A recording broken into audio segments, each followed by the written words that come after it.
Start by just two pieces of diagnosis, then we go into a discussion. Because we don't have a lot of time, so NGOs, when they describe themselves, how many of you have seen brochures of NGOs? Almost all of us. They normally call themselves non-something, non-something. Can you see this non? So they call themselves non-what? So non-governmental, isn't it? Then non-what? Non-partisan? Non-profit? State actors. Non-state actor? Non-violent?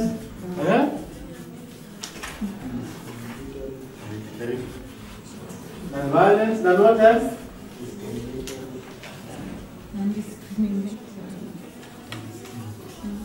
Non-what else? Non-discriminatory.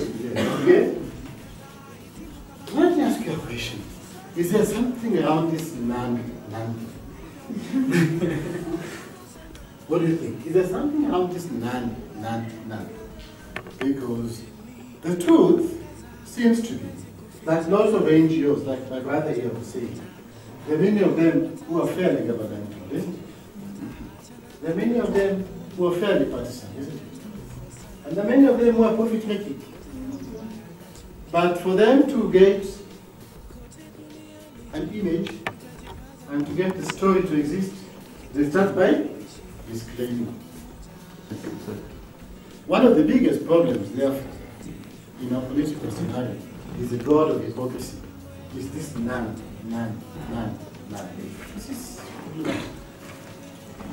This is why we are able to engage with that. I am Catholic by birth, by baptism, and by choice. And I agree with that effort. Not because I endorse extramarital affairs, but it's because it's the truth of our time. Just like my church, for many years, we don't accept that people should use condoms. But people are dying. There are priests today who are living with HIV, isn't it?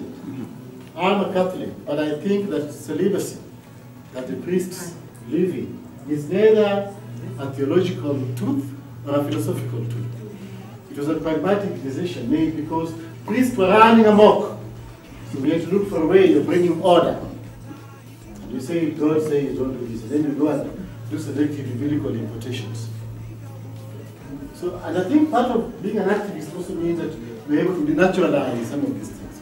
So I think if my daughter comes to me, and well, my daughter is 14, if she comes to me, if I realize that she has a boyfriend and she's not living with a boyfriend, I will tell them to use a condom if they must. I will.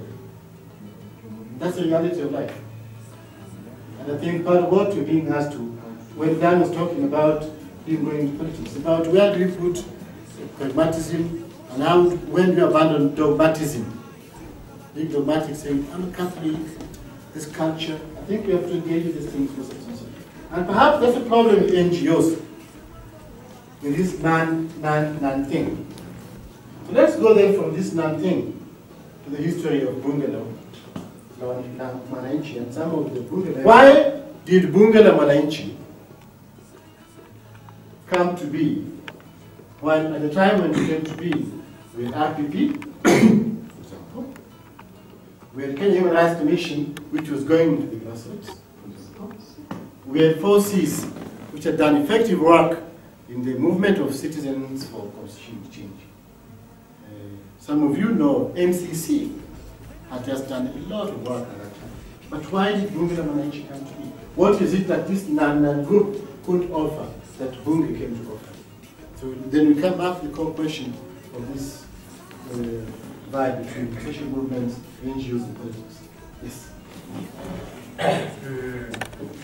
As far as that question is concerned, Bunge la Mwananchi came into being because the so-called civil society, like the forces, whatever, by definition, Bunge la Mwananchi is a political platform for the common Mwananchi to express his political, social, and economic views freely without being undermined. Now, most of the forces, whatever, RPP, you know, those places, they have executives. but Bunge la Mwananchi is an open forum whereby nobody can restrict you what you are going to say. Because as you have said, this word now is not applicable to those organizations. It's just a theory. So Bunge la Mwananchi came into existence because people can discuss things freely, and it became organic by developing even to the rule of areas. For example, if I stand at Jemanji or any other place, I cannot be cautioned by the chief executive, for example, of don't do this. You see, I shall debate my issues freely. So actually we learned that there was biasness, as you have said, because even in some of the NGOs are biased. Although I shall talk about one later when it comes to the debate of the just concluded general election. Okay. The practical examples beyond human convention. Very well put. Another? Yes. Why I say that? Actually, you've heard of the CCM, Chama cha Mwananchi. Yes. That was a political party formed by Bunge la Mwananchi members, which was stolen away from us. Sisi kwa Sisi. Actually, I don't know, I think he was part of those who drafted the constitution of Sisi kwa Sisi political party. So I wanted to correct that this is not the first time that Bunge la Mwananchi are in politics. Actually, we started it long time ago. Even before actually Bunge la Mwananchi began in 1992. After when the section 2A of our constitution was changed. That is one thing that we cherish freedom. We are not controlled as an organization. Secondly, we had mutual respect. We had no rules that don't do this, but everybody learned to respect other people's ideas. The other thing is that we allow all discussion, political, social, economic, and therefore we were not non-anything. We actually entertained all ideas under the banner of mutual respect, that everybody can bring up a topic, we agree to discuss it, and maybe form a conclusion. Therefore, we had allowed everybody to explore his ideas and bring it up there. I think that's how it came to be. As opposed, but also the other thing that made me go is that when big organizations like, let's use like the National Human Rights, actually finds that it has sacked somebody, or somebody is not in favor with them, that person will find a hope in the Bunge la Mwananchi, and he will actually bring the ideas from there. So it continued actually. Have you seen now the problem of the non thing and the kind of distinction that you get in the way Bunge is organized and the way the so-called non-governmental organizations are organized? And here I know that FAHAM is also a non-governmental organization. I also had a non-governmental organization. But the advantage of being a critic and a thinker is that you are able to stand outside your own space and question it, isn't it? Human Rights Commission, for Kifuta Sharia, what is normal of an NGO is to be a what? A non. Right? Then we have boom, Bunge coming. And Bunge caused huge anarchy in the sector. I don't know if you know, I've been a leader in the sector ever since Bunge came into being. And Bunge caused huge problems because they were loud, very loud, so they didn't used to do the kind of English we use, you know? And they were blunt. But they also thorough in their work. If they say we'll stop this, they stop it. And they didn't use coach language. Bunge revolution. They didn't used to do the Mwananchi's budget the way IEA does it. No. They do it paraffin. It was very problematic. A lot of leaders in the NGO, actually I remember with all due respect, at that time, even the current Chief Justice, was a lot of difficulties. He used to call them the anarchists. And he used to tell me, Steve, we have to think about this movement and decide whether you're going to work with the anarchists or activists in this movement. It was a big debate at that time. People like Kivuta Kibwana couldn't touch you. They said, no, these are troublemakers, they have to operate by the law.